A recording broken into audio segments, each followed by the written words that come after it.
Okay, tonight is the 31st of July, and we come to Majjhima Nikaya, Sutta 29, Mahasaropama Sutta, the greater discourse on the simile of the hardwood. Thus have I heard. On one occasion, the Blessed One was living at Rajagaha on the mountain Vulture Peak. It was soon after Devadatta had left.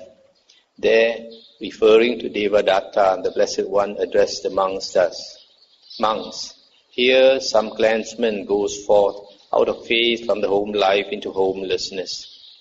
Considering I am a victim of birth, aging and death, of sorrow, lamentation, pain, grief and despair. I am a victim of suffering, a prey to suffering. Surely an ending of this whole mass of suffering can be known. When he has gone forth thus, he acquires gain, honor and renown. He is pleased with that gain, honor and renown, and his intention is fulfilled. On account of it, he lauds himself and disparages others thus: I have gain, honor and renown, but these other monks are unknown, of no account. He becomes intoxicated with that gain, honor and renown, grows negligent, falls into negligence, and being negligent, he lives in suffering. Suppose a man needing hardwood, seeking hardwood, wandering in search of hardwood, came to a great tree standing possessed of hardwood, passing over its hardwood, its sapwood, its inner bark and its outer bark. He would cut off its twigs and leaves and take them away, thinking they were hardwood. Then a man with good sight, seeing him, might say, this good man did not know the hardwood, the sapwood, the inner bark, the outer bark, or the twigs and leaves. Thus, while needing hardwood, seeking hardwood, wandering in search of hardwood, he came to a great tree standing possessed of hardwood, and passing over its hardwood, its sapwoods, its inner bark and its outer bark, he cut off its twigs and leaves and took them away, thinking they were hardwood. Whatever it was this good man had to make with hardwood, his purpose will not be served. So too monks, here some clansman goes forth out of faith, etc. And when he has gone forth, he acquires gain, honor and renown, and he is pleased with that gain, honor and renown, etc. This monk is called one who has taken the twigs and leaves of the holy life and stopped short with that. Stop here for a moment. So here the Buddha initially referred to Devadatta. Devadatta is one of his disciples who, because of fame, became egoistic and wanted to take the Buddha's place as leader of the Sangha. And because of his ambition, which the Buddha rejected, he planned to kill the Buddha. After that, he created a schism of the Sangha, split the Sangha, and for which he had to go to hell. So this gain, honor and renown, the Buddha compares with the twigs and leaves of a huge, great tree having possessed of hardwood, but somebody not realizing where the hardwood is takes away the twigs and leaves which are utterly useless. So the Buddha is saying that gain, honor and renown is compared to twigs and leaves of that huge tree, not important at all. Then the Buddha continues, here monks, some clansman goes forth out of faith from the home life into homelessness, considering I am a victim of birth, aging and death, of sorrow, lamentation, pain, grief and despair, a victim of suffering, etc. And then when he has gone forth thus, he acquires gain, honor and renown. And then he is not pleased with that. He does not become intoxicated with that gain, honor and renown. He is diligent and achieves the attainment of virtue. He is pleased with the attainment of virtue and his intention is fulfilled. On account of it, he lauds himself and disparages others thus: I am virtuous, of good character, but these other monks are immoral, of evil character. He becomes intoxicated with the attainment of virtue, grows negligent, falls into negligence, and being negligent, he lives in suffering. Suppose a man needing hardwood, seeking hardwood, wandering in search of hardwood, came to a great tree standing possessed of hardwood. Passing over its hardwood, its sapwood, and its inner bark, he would cut off its outer bark and take it away, thinking it was hardwood. So in the same way, some monk goes forth out of faith from the home life into homelessness, and then he acquires this gain, honor and renown. But after that, he's not content with that. He is diligent and attains virtue. Virtue here means keeping the moral precepts, keeping the Patimokkha rules and the Vinaya rules, etc. So he is content with that. So this monk is called one who has taken the outer bark of the holy life and stopped short with that. Here monk, some clansman goes forth out of faith from the home life into homelessness, considering I'm a victim of birth, aging and death, etc. Then after that, he acquires gain, honor and renown. He's not pleased or content with that. Then he's diligent and attains virtue. And then also he's not content with that. He does not grow negligent. Being diligent, he achieves the attainment of concentration. And he's pleased with the attainment of concentration. And his intention is fulfilled. On account of it, he lauds himself and disparages others. Thus, I am concentrated, my mind is unified. But these other monks are unconcentrated with minds astray. So he becomes intoxicated with that attainment, grows negligent. Suppose a man needing hardwood, seeking hardwood, came to a great tree possessed of hardwood. Passing over its hardwood and its sapwood, he would cut off its inner bark and take it away, thinking it was hardwood. In the same way, a monk goes forth and he stops short when he attains concentration. This monk is called one who has taken the inner bark of the holy life and stopped short with that. Here monk, some clansman goes forth out of faith from the home life into homelessness, considering I am a victim of birth, aging and death, etc. He acquires gain, honor and renown. Then he is diligent and attains virtue. And then after that, he attains concentration. But he is not content there.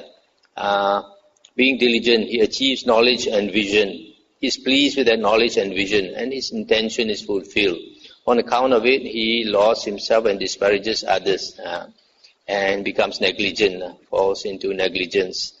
Suppose a man needing hardwood, seeking hardwood, in the same way came to a great tree possessed of hardwood, and then he passed over his hardwood, I would cut off its sapwood and taking it away, thinking it was hardwood. So in the same way, a monk who stops short when he achieves knowledge and vision is called one who has taken the hardwood of the holy life and stopped short with that. Here monk, some clansman goes forth out of faith from the home life into homelessness, considering I am a victim of birth, aging and death, sorrow, lamentation, pain, grief and despair. I am a victim of suffering, a prey to suffering. Surely an ending of this whole mass of suffering can be known. When he has gone forth thus, he acquires gain, honor and renown. He is not pleased with that gain, honor and renown, and his intention is not fulfilled. And when he is diligent, he attains the attainment of virtue. He is pleased with the attainment of virtue, but his intention is not fulfilled. Then he is diligent and he achieves the attainment of concentration.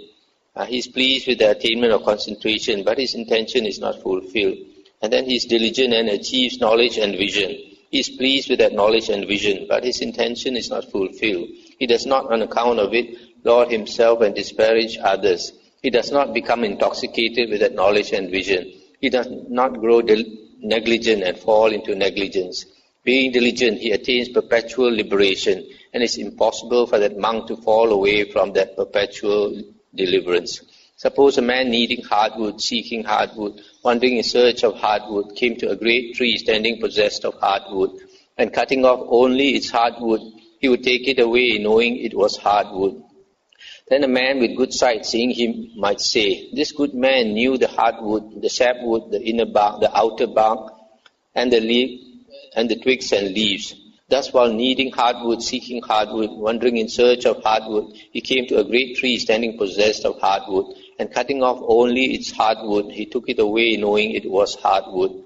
Whatever it was this good man had to make with hardwood, his purpose will be served. So too monks, here some clansman goes forth out of faith, and then he practices until he attains perpetual liberation.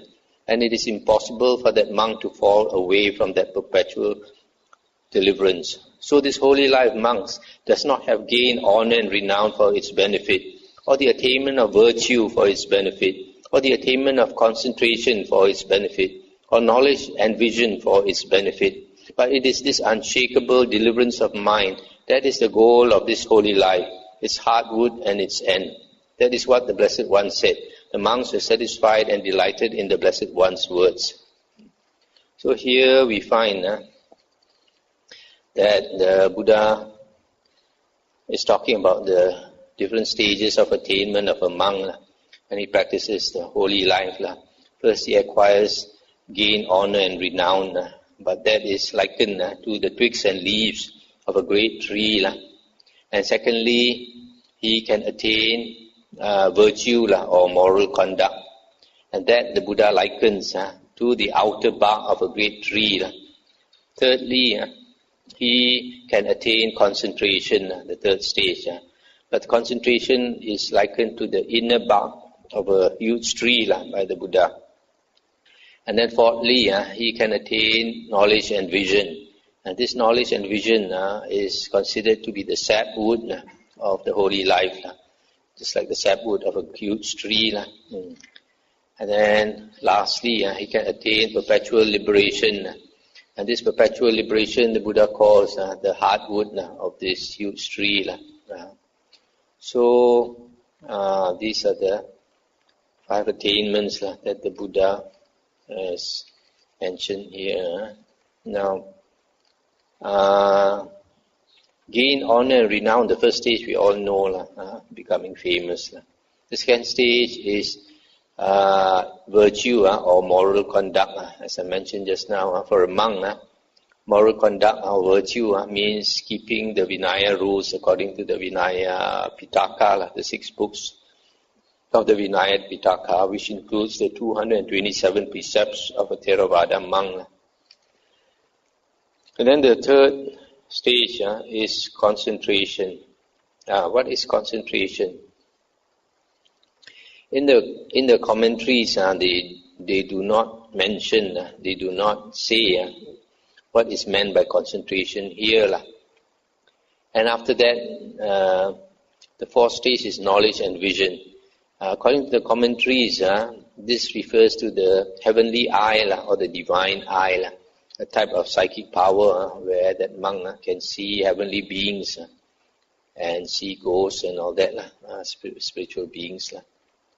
And then lastly, perpetual liberation, according to the commentary, refers to the 4 parts, the 4 fruits and Nibbana. The 4 parts and 4 fruits are the Aryan stages, the 8 Aryan stages. Now, if we compare this sutta with the next sutta is a little similar. And the next sutta, the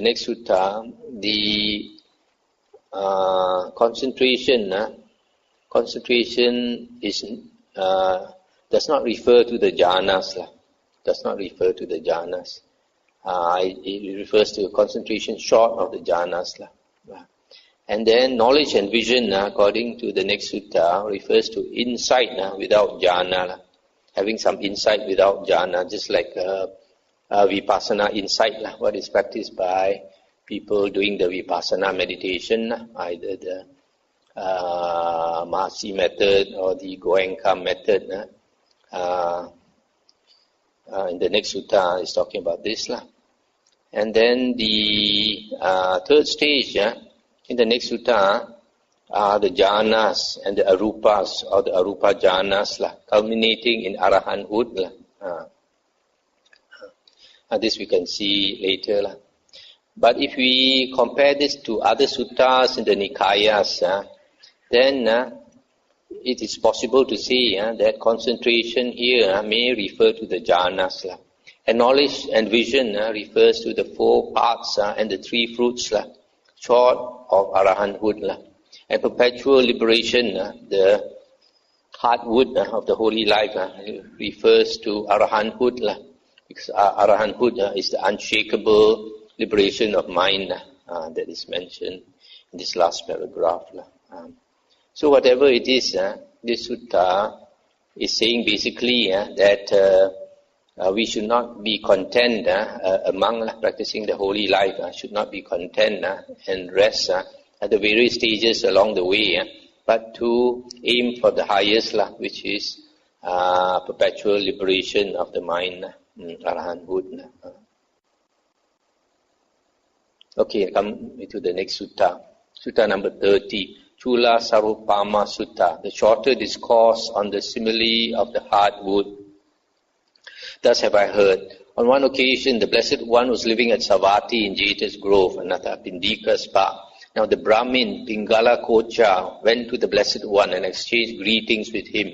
When this courteous and amiable talk was finished, he sat down at one side and said to the Blessed One, Master Gotama, there are these recluses and Brahmins, each the head of an order, the head of a group, the teacher of a group, a well-known and famous founder of a sect, regarded by many as a saint, that is, Purana Kassapa, Makali Gosala, Ajita Kesa Kambalin, Pakuda Kachayana, Sanjaya Belati Putta, and Niganta Nataputta. Have they all had direct knowledge as they claim, or have none of them had direct knowledge, or have some of them had direct knowledge and some not? And the Buddha said, Enough, Brahmin, let this be. Have they all had direct knowledge as they claim, or have none of them had direct knowledge, or have some of them had direct knowledge and some not? I shall teach you the Dhamma, Brahmin. Listen and attend closely to what I shall say. Yes, sir, the Brahmin Pingala Kocha replied. Stop here for a moment. So this 6 famous external sect teachers, they were teaching before the Buddha was enlightened. And after the Buddha was enlightened, then the Buddha claimed to be enlightened. But all these 6, according to here, they also claim to be enlightened, having direct knowledge. All the 6 of them claim to have direct knowledge according to what this Brahmin says. So he wants to know, this Brahmin wants to know actually whether they are enlightened or not. And the Buddha said, enough, don't talk about them. I'll teach you the Dhamma. The Blessed One said, suppose Brahmin, a man needing hardwood, seeking hardwood, wandering in search of hardwood, came to a great tree standing possessed of hardwood. Passing over its hardwood, its sapwood, its inner bark and outer bark, he would cut off its twigs and leaves and take them away, thinking they were hardwood. Then the man with good sight, seeing him, might say, this good man did not know the hardwood, the sapwood, the inner wood, the outer bark, the inner bark, the outer bark, all the twigs and leaves. Thus, while needing hardwood, seeking hardwood, wandering in search of hardwood, he came to a great tree standing possessed of hardwood, and passing over its hardwood, its sapwood, its inner bark and outer bark, he cut off its twigs and leaves and took them away, thinking they were hardwood. Whatever it was this good man had to make with hardwood, his purpose will not be served. Suppose a man needing hardwood, seeking hardwood, wandering in search of hardwood, came to a great tree standing possessed of hardwood. Passing over its hardwood, its sapwood and inner bark, he would cut off its outer bark and take it away, thinking it was hardwood.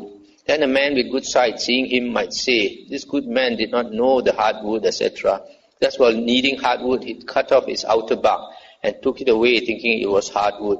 Whatever it was this good man had to make with hardwood, his purpose will not be served.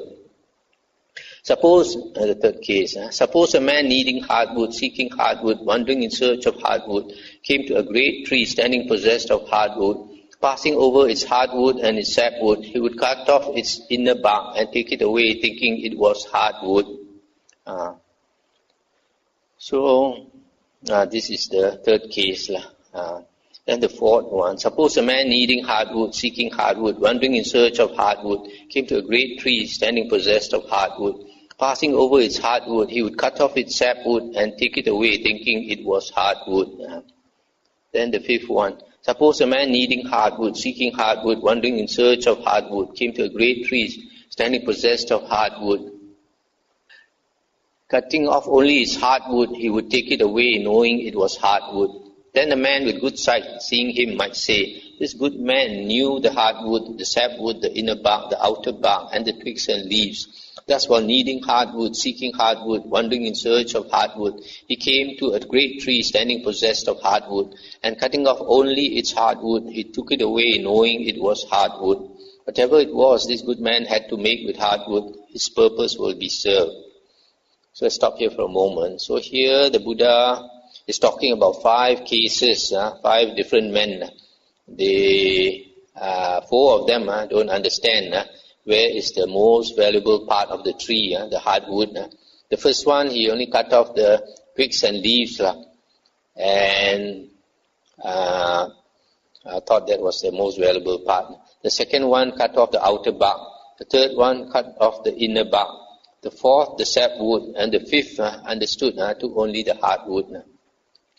So too, Brahmin, here some clansman goes forth out of faith from the home life into homelessness, considering I am a victim of birth, aging, and death, of sorrow, lamentation, pain, grief, and despair.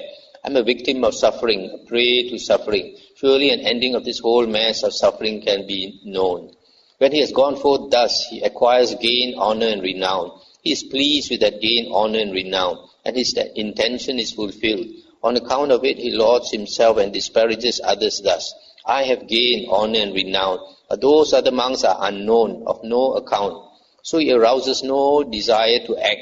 He makes no effort for the realization of those other states that are higher and more sublime than gain, honor, and renown. He hangs back and slackens. I say that this person is like a man needing hardwood, who came to a great tree standing possessed of hardwood, and passing over its hardwood, its sapwood, its inner bark and outer bark, he cut off its twigs and leaves, and took them away, thinking they were hardwood.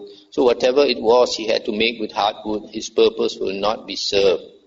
Similarly, the second case, here Brahmin, some clansman goes forth out of faith from the home life into homelessness, and then after he has gone forth, he acquires gain, honor, and renown. But he is not satisfied with that, and he arouses energy to attain those higher states, and then he attains virtue, and on account of that, he is pleased, and his intention is fulfilled. On account of it, he lauds himself and disparages others. I say that this person is like the man needing hardwood, who passing over its hardwood, its sapwood, and its inner bark, cut off its outer bark and took it away, thinking it was hardwood. So whatever it was he had to make with hardwood, his purpose will not be served. Then the third case, here Brahmin, some clansman goes forth out of faith from the home life into homelessness. Then he acquires gain, honor, and renown. And then he achieves virtue. And then he's not content. He strives and achieves the attainment of concentration. And then he's pleased with the attainment of concentration, and his intention is fulfilled. On account of it, he lauds himself and disparages others. I say that this person is like a man needing hardwood, who passing over its hardwood and its sapwood, cut off its inner bark and took it away, thinking it was hardwood. So this is the third case. The fourth case, here Brahmin, some clansman goes forth out of faith from the home life into homelessness. And then he acquires gain, honor, and renown, but he's not satisfied. And then he acquires virtue. And then he's not satisfied, and then achieves the attainment of concentration. And then he is not content. He strives and achieves knowledge and vision. And he is pleased with that knowledge and vision, and his intention is fulfilled. On account of it, he lauds himself and disparages others. I say that this person is like the man needing hardwood, who passing over its hardwood, cut off its sapwood, and took it away, thinking it was hardwood. So this is the fourth case. Here Brahmin, some clansman goes forth out of faith from the home life into homelessness, considering I am a victim of birth, aging, and death, etc. Then he acquires gain, honor, and renown. And then after that, he acquires virtue, and then after that he achieves concentration, and then after that he achieves knowledge and vision. He's pleased with that knowledge and vision, but his intention is not fulfilled. He does not, on account of it, laud himself and disparage others. He arouses desire to act, and he makes an effort for the realization of those other states that are higher and more sublime than knowledge and vision. He does not hang back and slacken. But what Brahmin are the states that are higher and more sublime than knowledge and vision? Here Brahmin, quite secluded from sensual pleasures, secluded from unwholesome states, among enters upon and abides in the first jhana, which is accompanied by applied and sustained thought, with delight and pleasure born of seclusion. This is a state higher and more sublime than knowledge and vision. Again, with the stilling of applied and sustained thought, among enters upon and abides in the second jhana. This too is a state higher and more sublime than knowledge and vision. Again, with the fading away as well of delight, among abides in equanimity, mindful and fully aware, still feeling pleasure with the body, he enters upon and abides in the third jhana. This too is a state higher and more sublime than knowledge and vision. Again, with the abandoning of pleasure and pain, and with the previous disappearance of joy and grief, among enters upon and abides in the fourth jhana. This too is a state higher and more sublime than knowledge and vision. Again, with the complete surmounting of perceptions of form, with the disappearance of perceptions of sensory impact, with non-attention to perceptions of diversity, aware that space is infinite, among enters upon and abides in the base of infinite space. This too is a state higher and more sublime than knowledge and vision. Again, by completely surmounting the base of infinite space, among enters upon and abides in the base of infinite consciousness. This too is a state higher and more sublime than knowledge and vision. Again, by completely surmounting the base of infinite consciousness, aware that there is nothing, among enters upon and abides in the base of nothingness. This too is a state higher and more sublime than knowledge and vision. Again, by completely surmounting the base of nothingness, among enters upon and abides in the base of neither perception nor non-perception. This too is a state higher and more sublime than knowledge and vision. Stop here for a moment. So here you see the Buddha is talking about the 4 rupa jhanas and the 4 arupas or arupa jhanas. And he says that all these states are higher than the previous ones. What are the previous ones? The first one is gain, honor and renown, because this is not important. And the second one is virtue. Then the third is concentration, which is short of the jhanas.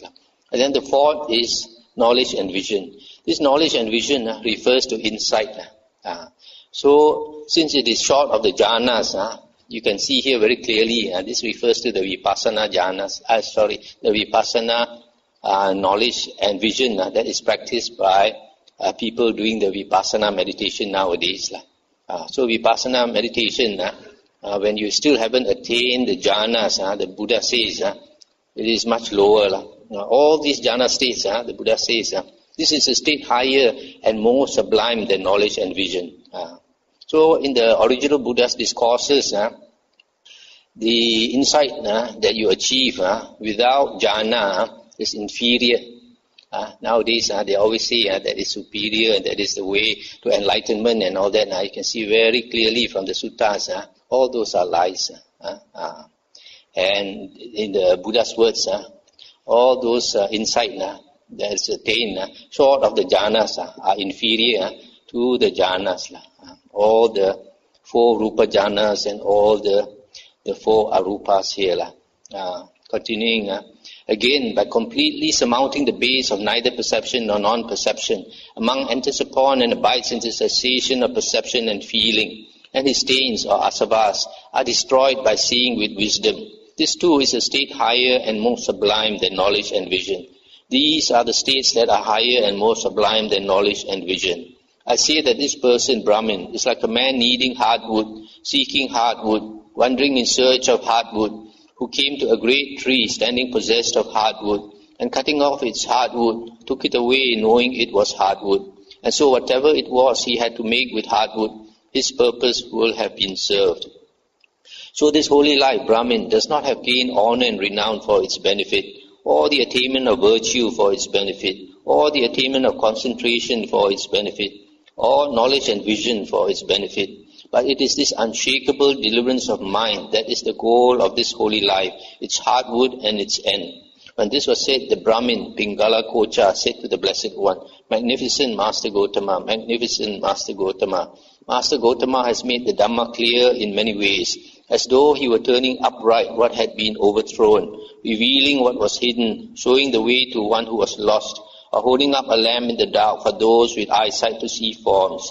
I go to the Master Gotama for refuge, and to the Dhamma, and to the Sangha of monks. From today, let Master Gotama remember me as a lay follower who has gone to him for refuge for life. So this last part, the Buddha says that a monk passing through the four rupa jhanas and the four arupas, and then beyond that, he attains the cessation of perception and feeling, which is also the cessation of consciousness. And when he comes out of that state, his asavas are destroyed by seeing with wisdom. So you see here, when a person attains the highest stage of meditation and he comes out of it, just by coming out of this state of perception and feeling, he will know automatically that the whole world disappeared when he attained the cessation of perception and feeling. So he will know that the whole world is only mind-made. So he can see so clearly, and so he attains liberation. This contradicts what some people say is that concentration, there is no wisdom in concentration. But these states of concentration, you can see from this sutta, are higher and more sublime than knowledge and vision attained without the jhanas. So this is one of the very revealing suttas that people who don't teach the truth are scared of.